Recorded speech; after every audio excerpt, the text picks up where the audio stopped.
आळंदीला जन्मले संत ज्ञानेश्वर.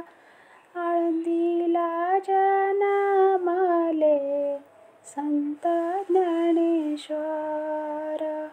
इंद्रायणीच्या जवळ आळंदी गाव थोर.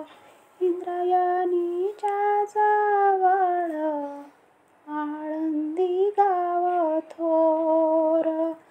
तिथं ज्ञानेश्वराचं मंदिर, तिथं ज्ञानेश्वराचं मंदिर.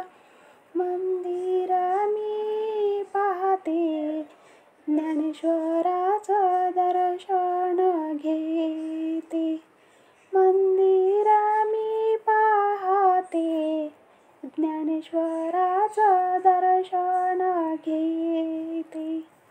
संत ज्ञानेश्वरांनी ज्ञानेश्वरी ग्रंथ लिहिला. संत ज्ञानेश्वरांनी ज्ञानेश्वरी